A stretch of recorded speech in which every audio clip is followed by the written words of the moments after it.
Bismillahirrahmanirrahim. Assalamualaikum warahmatullahi ta'ala wabarakatuh. Alhamdulillahirabbil alamin wa sallallahu ala sayyidina Muhammadin wa ala alihi wa sahbihi wasallam. Amma ba'du. Saya tidak terlalu mengetahui ya seberapa banyak termul yang sudah mulai menyadari bahwa posisi Joko Widodo di dalam permasalahan ijazah ini sudah terjepit. Saya katakan demikian karena yang bersangkutan Jokowi entah sadar atau tidak bahwa dia itu sekarang sedang menghadapi hutan rimba yang belum pernah dihadapi oleh yang bersangkutan, oleh Jokowi itu sendiri. Jadi dia itu ibarat masuk ke dalam sebuah hutan yang di dalamnya itu banyak sekali singa. Sendirian. Hutan rimba terbiasa untuk Jokowi, cuman biasanya dia itu disertai oleh pengikut-pengikutnya yang setia. Kali ini yang saya maksud adalah persidangan. Apabila Jokowi masuk ke persidangan, dia sendirian. Karena kepolisian tidak bisa membantu, saya tidak salah tatkala mengatakan kemarin Kapolri sudah menyerah. Karena memang aturannya harus menyerah. Karena ini sudah bukan di pihak kepolisian lagi. Ini masuk ke persidangan. Kemudian di persidangan yang akan berhadapan itu kejaksaan, yang mana kejaksaan itu ditengarai dekat dengan Prabowo, Jokowi tidak memiliki kekuasaan di situ. Kemudian nanti akan ada terdakwa. Sekarang masih tersangka, iya, nanti akan terdakwa. Siapa? Mas Roy dan Dr. Tifa. Kunci satu-satunya di hakim tuh. Dan kalau hakim yang pertama bisa dibeli, itu bisa lanjut nanti ke yang kedua. Yang kedua bisa dibeli, akan lanjut kepada yang ketiga. Dan ini akan sangat banyak menyita waktunya Joko Widodo, dan bukan hanya waktu, tetapi perhatian publik. Bukan hanya perhatian publik di situ, tetapi juga informasi-informasi yang akan dikorek terus-menerus oleh para lawyer, yang mana itu akan menjadi fakta persidangan. Menarik kan? Ini Jokowi sudah masuk ke dalam permainan yang tidak bisa sepenuhnya dia kontrol. Dan ini mungkin adalah titik kejatuhannya. Mungkin ya, dan mudah-mudahan demikian. Karena kalau misalkan kasus ijazah ini yang sudah berlalu bertahun-tahun, nanti kedepannya akan bertahun-tahun ini, kemudian tidak sampai menjatuhkan Joko Widodo, saya rasa ini nilainya akan sedikit berkurang begitu ya. Jadi supaya jadi worth it ini harus menjadi kejatuhan Joko Widodo. Kan epic nanti di dalam judulnya ya. Raja yang gugur karena ijazah. Biasanya kalau raja itu dari dulu gugur karena keris ya, karena apalah begitu. Ini karena ijazah. Nah, karena itulah mungkin saya melihat di sini salah satunya waktu ada dialog tadi malam di acara head to head. Termul itu kok sudah agak soft spoken sedikit ya. Di antaranya Lecumanan ini. Ini Lecumanan sudah soft spoken, kok udah gak segarang dulu. Sudah tidak garang lagi. Kemudian Pak Ugroseno yang kemarin sempat disindir oleh kepolisian, oleh Polda Metro, itu seolah-olah lu mau perang begitu. Ayo, seolah-olah begitu. Cuman ya Pak Ugro ya, pembicaraannya santun tuh. Bicaranya santun. Oke. Ini supaya kita agak lama di dalam reaksinya, kita langsung saja ikuti ya apa yang akan tersaji di sini. Mari kita simak. Baik, saya ke Bang Lecumanan terlebih dahulu karena kolega Bang Lecumanan sudah ramai begitu ya kemarin ketika kita melihat tidak jadi begitu ya penahanan ini, luar biasa. Hari Senin malam itu publik melihat ada apa ya sebenarnya, dan kemudian ada pernyataan gitu dari kolega Anda, tudingan orang kuat. Ya. Siapa kemudian itu? Ya, artinya sebenarnya apa yang disampaikan oleh rekan saya Adi Darmawan selaku Sekjen Pradi Bersatu, ya memang itu sebenarnya mengungkapkan emosional aja, ya kan? Karena kan kita sudah berupaya terhadap perkara ini kan sudah makan waktu yang panjang. Sehingga sebenarnya penyampaian itu untuk mengungkapkan aja amarah aja pada saat itu. Tapi menurut saya apa yang disampaikan itu kemungkinan tidak ada lah. Tidak ada orang besar di balik itu. Cuman penegakan hukum aja. Karena kami coba denger ya, nggak ada orang besar di situ. Takut udah. Tidak pernah mendorong pihak kejaksaan, khususnya Kejaksaan Negeri Jakarta Selatan untuk melakukan penahanan.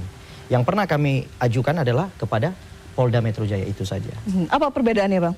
Perbedaannya ketika menurut kami ketika dilakukan penahanan di tahap kepolisian, umumnya atau biasanya pihak kejaksaan juga melakukan tahap yang sama, yaitu melakukan penahanan juga. Tetapi kita hormati ya semua keputusan, baik itu yang dilakukan oleh Polda Metro Jaya maupun Kejaksaan Negeri Jakarta Selatan. Karena kenapa? Beda instansi, beda kewenangan. Nah, contohnya Polda Metro Jaya, ya mereka berpendapat melalui pertimbangan mereka memang perlu dilakukan penangkapan dan penahanan. Kemudian mungkin di tingkat kejaksaan, mungkin pertimbangan itu tidak diperlukan, ya kan? Tapi kembali lagi, kami menyerahkan sepenuhnya kepada pihak kejaksaan, karena pihak kejaksaan nantinya yang akan melakukan penuntutan di pengadilan. Oke, menarik nih karena kolega Anda mengatakan hal yang berbeda, kemudian Bang Lecumanan mengklarifikasi itu. Besok ada pernyataan yang berbeda lagi atau seperti apa? Jadi kita sepakat tidak ada orang penting. Tidak ada, menurut saya secara personal tidak ada orang kuat di balik itu. Oke, personal pribadi begitu. Ini sekarang murni penegakan hukum aja. Oke, sekarang saya ke Pak Ugro sambil kita melihat Pak Ugro ya, mungkin bisa ditampilkan di Sebentar, plasma ya. bagaimana pernyataan pihak kepolisian terkait perkembangan kasus ini. Oke, sebentar sebelum ke Pak Ugro nih. Ini udah takut. Ayo, ya, baru sadar ente ya. Termul-termul, baru sadar ya. Terbalik kartu sudah sekarang. Yang mengatakan, ayo persidangan, terbalik. Udah gak bisa ngapa-ngapain. Malah saya tadi lihat di postingannya Bang Bill Offside itu sudah mulai menyerang kejaksaan. Dan ini sudah dilakukan oleh channelnya Bang Bill itu, saya rasa ya dari 1 minggu terakhir. Ini sudah ada narasi-narasi menjatuhkan kejaksaan, diantaranya nyenggol-nyenggol bahwa kejaksaan itu, Kejaksaan Agung ya, itu adiknya politisi PDIP. Nah, kerasa kan? Lah kemarin waktu si Gibran naik jadi wakil presiden tuh, siapa MK-nya? Pamannya. Ayo. Ya, oh ini nggak etis. Makanya rasain. Kan nggak bagus kan seperti ini. Makanya salah Jokowi, ini kan delik aduan. Kalau misalkan sampai ke kejaksaan, ini salahnya salah siapa? Salah Jokowi. Nih, tadi dikatakan hari Senin malam itu hektik, memang betul ya. Kemudian membicarakan Ade Darmawan yang ngamuk-ngamukan sampai nangis itu. Waduh, itu videonya viral juga. Saya bikin video tentang Ade Darmawan itu viral juga karena memang beneran nangis itu Ade Darmawan itu. Rasain lu. Kemudian ini nih, katanya kan ada orang besar. Oh, tidak ada orang besar. Ini diulang sampai 2 kali itu. Berbeda pernyataan katanya. Ini hanya beda pertimbangan. Ini hanya perbedaan pertimbangan di antara kepolisian dan kejaksaan. Yang menarik di sini ini ya. Dia mengeluarkan argumen Lecumanan itu. Biasanya kejaksaan menahan juga. Katanya begitu. Nah, ini mengkonfirmasi bahwa betul apa yang dikatakan oleh Mas Roy Suryo, penahanan di last minute itu adalah upaya supaya kejaksaan meneruskan penahanan itu, karena biasanya apabila dilakukan penahanan oleh kepolisian juga dilakukan penahanan oleh kejaksaan. Cuma dalam hal ini kejaksaan tahu ini masalah banyak sekali nilai politiknya, dan kalau diteruskan mengikuti iramanya kepolisian, kejaksaan akan sama-sama dibully. Dan itu tidak mau, itu mereka tidak mau. Bagus lah ya, mudah-mudahan semakin banyak penegak hukum yang memikirkan reputasi, karena reputasi itu penting untuk trust, untuk kepercayaan di hadapan publik. Dan itu yang dilakukan oleh kejaksaan, dan itu bagus sekali. Oke, Lecumanan hasil ya, soft spoken sekarang. Ini bagaimana Pak Ugro Seno saat mengomentari bahwa waktu ada konferensi pers dari kepolisian, dari Polda Metro, yang bersangkutan ini disinggung. Bagaimana nih responnya Pak Ugro Seno? Mari kita simak ya. Ini karena ada komentar juga dari pihak polisian, Pak, terkait ada orang yang kemudian mengintervensi dan lain-lain gitu. Mungkin selengkapnya bisa ditampilkan. Saya akan memperlihatkan gitu ya kepada Anda. Pak Ugro melihat kalau ini tadi sudah dikoreksi, berarti tidak ada. Tapi kalau Pak Ugro melihat seperti apa ada pernyataan dari pihak kepolisian seperti ini? Jadi melihat posisi kasus ini sebetulnya kalau dikatakan beda wewenang penyidik atau kepolisian dengan kejaksaan tidak ada. Ya. Kasus ini murni perkara dugaan perkara pidana dikaitkan dengan pasal 310, 311 KUHP. Dan sejak awal tidak ada penahanan. Ya kan? Kalau kemudian terjadi penahanan pada saat akan pelimpahan tahap kedua, itu beda. Jadi penahanan yang berkaitan dengan penyidikan tidak pidana berdasarkan pasal 100 ayat 2 di situ selain minimal 2 alat bukti juga ada beberapa ketentuan di situ ya, ada 8 kalau salah kriterianya. Nah, kalau penahanan yang berkaitan dengan pelimpahan berkas perkara itu diatur dalam peraturan Kapolri nomor 6 tahun 2019. Oke. Ya, itu pasal 29.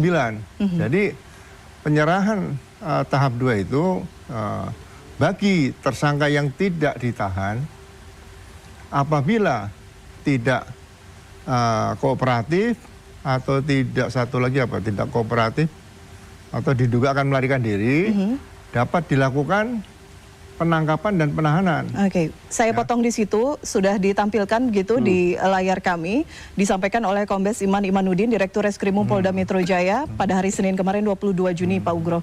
Kalau intervensi saya kira lebih tepatnya ke mencoba menghalang-halangi atau mengganggu atau menghambat proses penyidikan, karena upaya untuk supaya penyidikan ini terhambat atau penyidikan ini mengalami gangguan, ya tentunya penyidik tetap kita hadapi dengan bijak, kita hadapi dengan prosedur yang kita tempuh sesuai dengan KUHAP. Ya, kalau ada upaya-upaya atau mungkin sebagaimana teman-teman ketahui atau lihat ada yang mantan pejabat yang masih merasa menjadi pejabat dan lain-lain, kami tetap berpedoman pada KUHAP yang mengatur di dalam proses penyidikan ini. Jadi penyidikan ini sudah selesai, sudah dilimpahkan tahap pertama kepada kejaksaan, pengendali perkara sudah jaksa dan sudah dinyatakan P21 katanya tanggal 30 April 2026. Berarti ini sudah mendekati pelimpahan tahap kedua. Seharusnya pelimpahan tahap kedua itu dilakukan 14 hari setelah tanggal 30 April. Kali itu taat asas pada pedoman Kejaksaan RI nomor 1 tahun 2026. Jadi saya katakan, kalau katakan intervensi cawe-cawe, enggak. Saya sebagai seorang pernah dinas di kepolisian, ya memberikan semacam nasihat advice. Kalau tidak diikuti nggak ada masalah. Bukan dipaksakan, misalnya gini, saya datangi Kapolda, saya datangi di Reskrim, enggak. Saya kan melihat kondisi di lapangan seperti itu, jadi saya sekedar... Pak Ugro kemarin hadir di sana? Hadir, saya hadir. Bertemu dengan penyidik? Ketemu saya. Oke, diskusi apa yang terjadi, Pak? Ini begini, menurut ketentuan Undang-Undang Pemasyarakatan nomor 22 tahun 2022, setiap seseorang yang akan ditahan, itu di pasal, kalau nggak salah pasal 20 ya salah, atau saya salah, itu harus mendapatkan pemeriksaan dokter dulu. Ya, jadi kalau misalnya setelah ditahan, diperiksa dokter itu, kan rutan itu pedomannya Undang-Undang Pemasyarakatan, bukan Undang-Undang Kepolisian di situ. Jadi harusnya diperiksa sebelum masuk ke tahanan. Nah, makanya saya sarankan dong, ini ada apa lagi mau diperiksa ke Rumah Sakit Polri Kramat Jati? Kan harusnya diperiksa cukup dokter dari Polda Metro cukup seperti itu sudah ada kan di situ. Jadi kalau tetap dipaksakan ke mana? Ke bawa ke Rumah Sakit Polri Kramat Jati, ya silakan, saya tidak bisa menghambat. Tapi saya katakan sekali lagi, kadang-kadang orang lupa bahwa Tuhan itu tidak tidur, ya kan? Begitu masuk Rumah Sakit Polri Kramat Jati, tidak ada yang mempengaruhi. Dokter melihat ada gangguan, misalnya yang saya ketemukan saya mendapat penjelasan dari dokter pada Mas Roy waktu itu, kadar gula darahnya naik situ. Dokter Tifa juga seperti itu. Nah, terus rekomendasi dokter, bukan permintaan penasihat hukum, bukan. Rekomendasi dokter harus dirawat inap. Jadi yang merekomendasikan tuh dokter, ya menurut saya, mohon maaf kalau saya salah. Makanya di Indonesia itu yang ada cuma Hakim Agung, Jaksa Agung, Polisi Agung tidak ada. Polisi Agung itu Tuhan yang Maha Kuasa. Makanya Tuhan melalui petunjuk melalui dokter tadi. Kalau orang nggak percaya silakan. Tapi saya juga kaget. Kenapa dokter merekomendasikan seperti itu? Kalau dokter merekomendasikan ini Pak Roy Suryo bisa dibawa ke Polda, malam itu dibawa ke Polda. Tapi kalau dokter merekomendasikan harus rawat inap, ya rawat inap seperti itu. Makanya di situ berlaku Undang-Undang Kesehatan. Jadi undang-undangnya cukup banyak seperti itu. Jadi saya belajar, saya berikan edukasi kepada masyarakat supaya tidak dikatakan cawe-cawe, intervensi. Nggak ada buat apa, udah pensiun. Nggak usah lah, nggak dipangkat komjen itu udah selesai. Saya nggak pakai itu juga, otak saya tidak pernah berpangkat komjen. Tapi nurani saya gunakan sebagai polisi yang pernah berpangkat komjen itu aja. Oke, baik. Baik, ini memang harus di aplaus ya. Otak tidak pernah komjen beliau itu. Masya Allah. Oke, lihat. Nggak kayak si Ricky Setermul kemarin ya. Udah pensiun aja masih. Ini dibawa-bawa tuh, dipakai-pakai tuh. Pakai kaos yang ada apa. Ya udah, haknya dia lah. Si Ricky Setermul. Oke, sebelum ke situ ya. Ini menarik, coba lihat ya perbedaannya. Nanti Anda bandingkan sendiri bagaimana berargumen hukum para termul, bahkan termasuk di sini kuasa hukumnya Jokowi ya, dengan Pak Ugro Seno. Pak Ugro Seno itu seorang pembelajar sejati. Coba lihat tadi yang dikeluarkan. Ada saya sampai sampai keteteran nyatetnya itu. Karena padatnya apa yang disampaikan. Kata beliau begini, ya. Peraturan Kapolri nih, kewenangan menahan. Kewenangan menahan itu dengan syarat. Disebutkan tadi pasalnya, saya nggak sempat nyatet begitu ya. Kemudian berarti apa? Ada penyebutan di sini, ada penyebutan pasal disebut, undang-undang disebut, ada tuh. Pak Ugro Seno, ini yang kita harapkan di ruang publik saat seseorang yang tampil sebagai ahli hukum berdebat sehingga menjadi pendidikan bagi kita begitu, yang bukan ahli hukum. Kemudian ini komentar terhadap Iman yang mengatakan intervensi. Jadi secara eksplisit Iman mengatakan, saya mengira ada upaya untuk ada upaya untuk penghalangan lah ya, atau penghambatan penyidikan, dalam hal itu adalah penangkapan.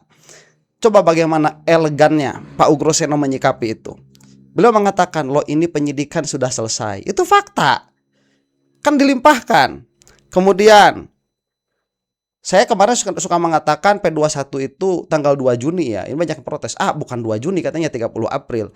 Saya itu waktu mengatakan 2 Juni itu lagi berargumen dengan argumennya si Termul. Si Termul kan mengatakannya waktu si Iman mengatakan sudah tidak dipinta lagi kelengkapan oleh kejaksaan, itu baru P21. Padahal memang sudah jauh-jauh hari sebelumnya. Ya, ini tanggal 30 April P21 yang mana si Behudi dalam waktu dekat itu kan bulan Mei-nya langsung mengatakan pasti bulan ini.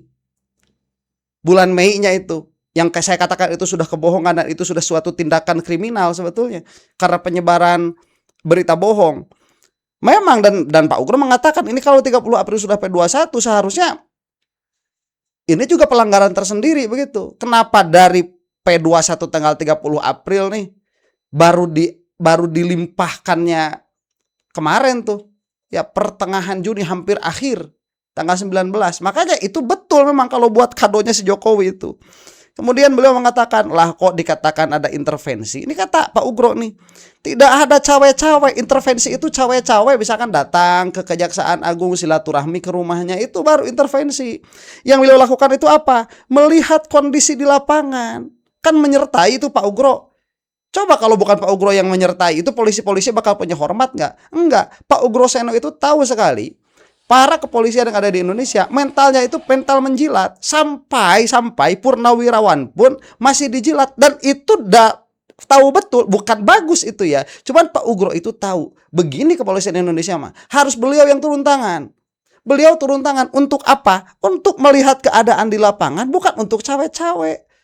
Karena kepolisian itu kejaksaan kalau yang ngomongnya lawyer gak dihargain, tapi kalau yang ngomongnya purnawirawan apalagi bintang 3 baru iya Pak. Yang diobrolin apa sama Pak Ugro Seno? Nih ya, undang-undang LP pasal 20 ini kan dilihat tuh melihat kondisi di lapangan.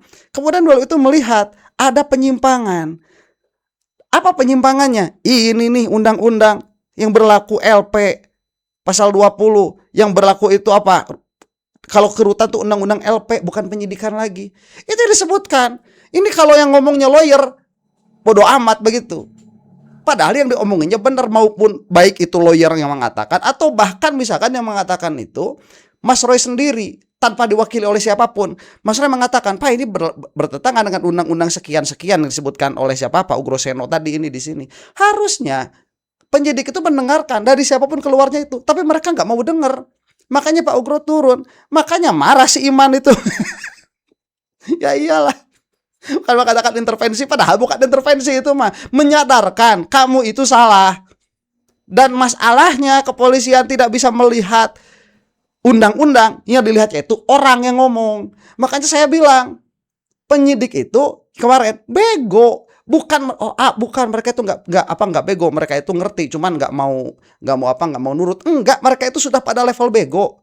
Penyidik Polda Metro itu sudah pada level on.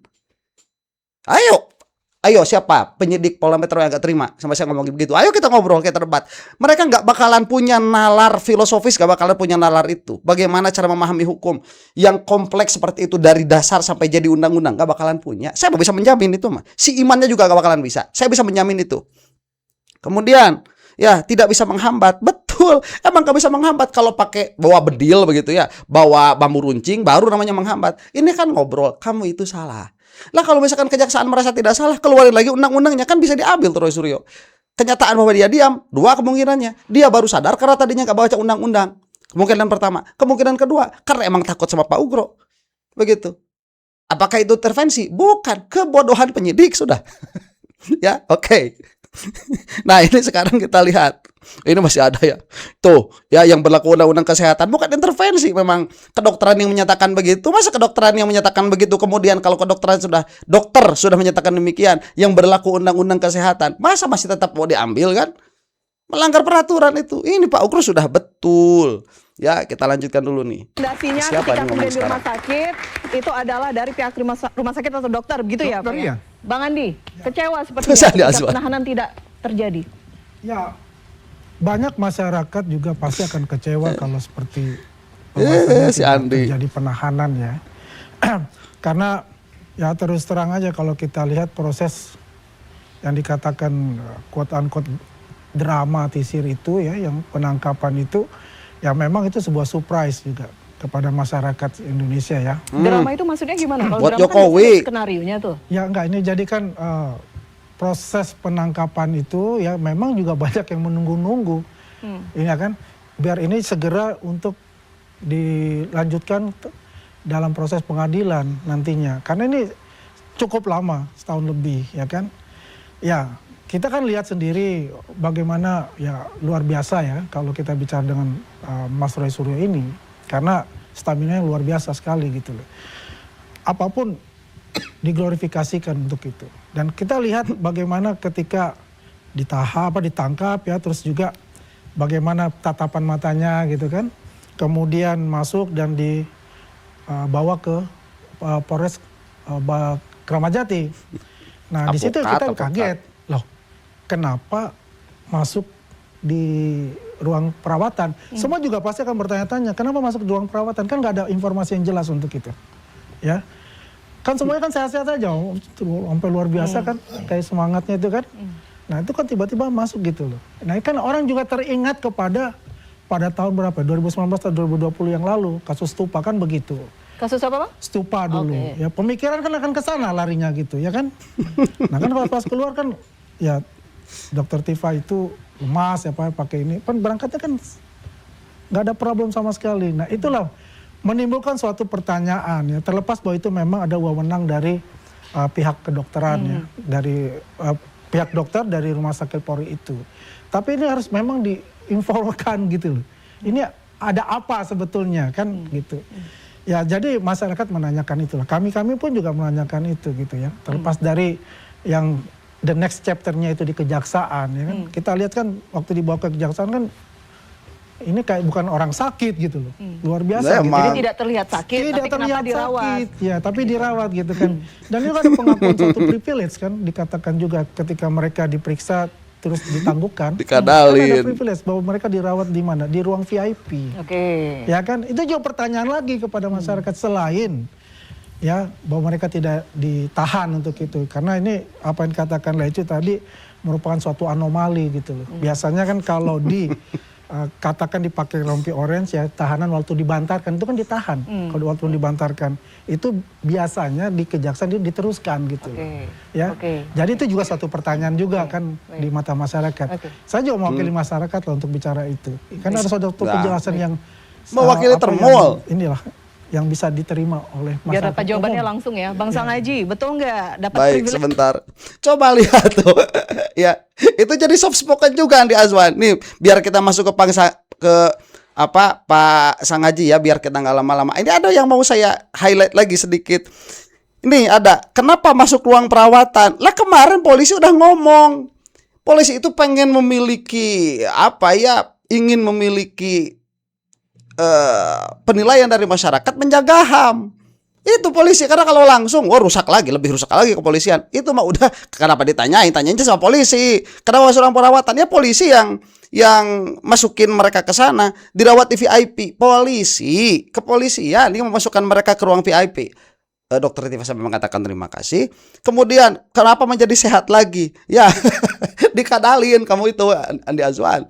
Siapa yang ngadalin? Kedokteran kalau mau juga. Karena kedokteran tadi sebagaimana dikatakan oleh Pak Ugro yang memberikan rekomendasi agar dirawat inap. Nah sekarang ya yang menjadi pertanyaan di awal tadi saya katakan kepada yang menonton, apakah keluar tuh pasal-pasal sebagaimana Pak Ugro mengeluarkan tadi yang berlaku adalah undang-undang kesehatan begitu ya. Malah beliau mengatakan saya itu belajar yang namanya otak nggak pernah jadi komjen. Bagus tuh. Kemudian di sini nih undang-undang lagi. Saya sampai gak sempat catat. Di sini undang-undang lagi. Di sini undang-undang lagi. Di sini undang-undang lagi. Ini yang namanya argumen hukum. Dah si Azwan atau apokat nggak bakalan bisa. Nah saya meminta kepada media-media ini supaya apabila besok lusa mengundang narasumber, undang narasumber yang mampu berbicara atas pasal-pasal tersebut supaya menjadi perdebatan yang memang perdebatan. Inilah adu argumen, bukan adu urat begitu. Ya, nih sedikit lagi dari Pak Abdul Ghafur Sangaji.